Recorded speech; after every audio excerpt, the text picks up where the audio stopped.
hear you. He went about doing good. John chapter 17 verse 3. Look at Jesus speaking. John chapter 17 verse 3.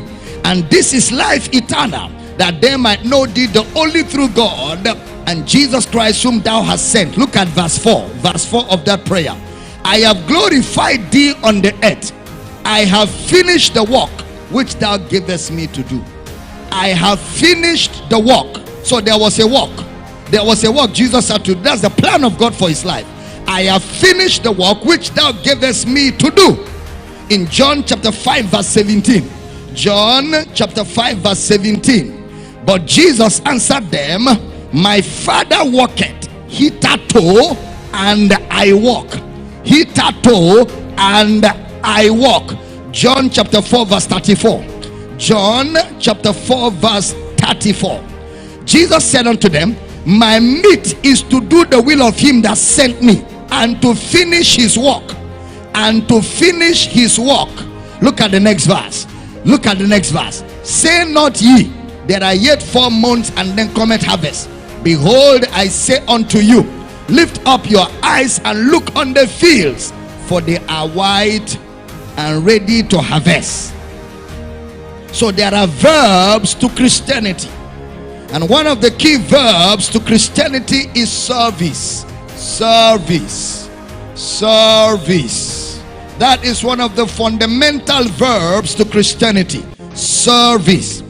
It's true that in 1 Corinthians chapter 1 verse 9, we have fellowship with the Father.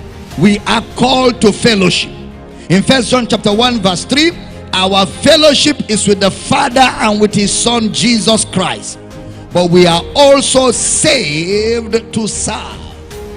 We are saved to serve. We are saved to serve.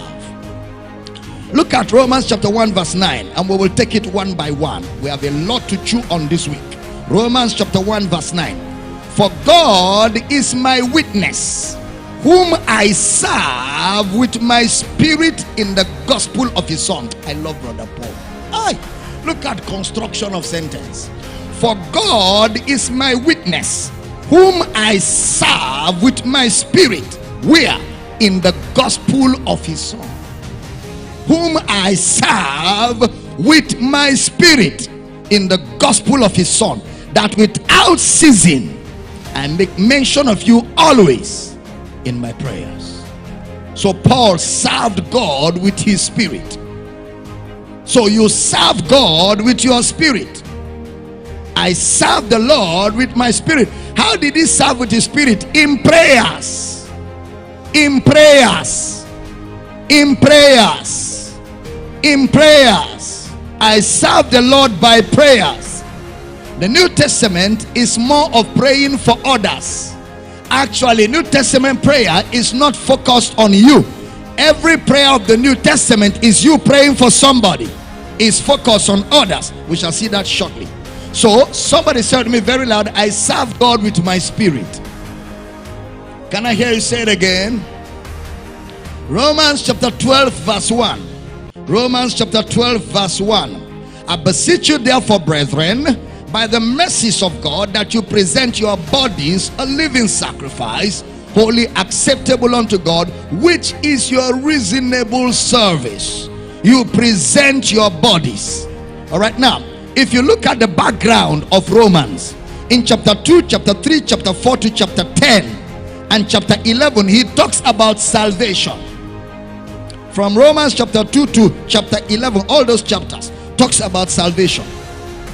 But in chapter 6, 7 and 8, he talks about the vital work of righteousness. Now that you are made righteous, now that you are righteous, yield ye your members as instruments of righteousness. Now that you are righteous, now that you are born of God, yield ye your members, the vital work. The vital, there's a legal work and there's a vital work of salvation. Yield ye your members as instruments of righteousness, the proof of your salvation. You are saved, but yield your bodies as instruments of righteousness. You are saved, But let not sin reign in your mortal bodies. Let not sin reign in your mortal bodies.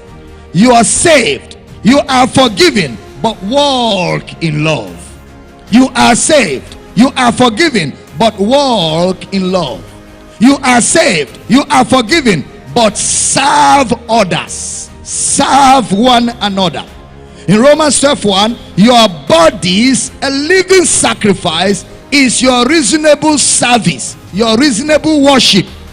So you serve God with your spirit. You serve God with your body. You serve God with your spirit. You serve God with your body. Next verse, Romans 12 verse 2. Romans 12 verse 2.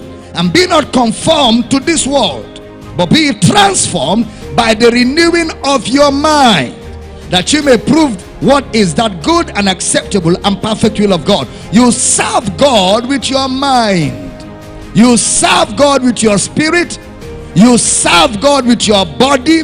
You serve God with your mind.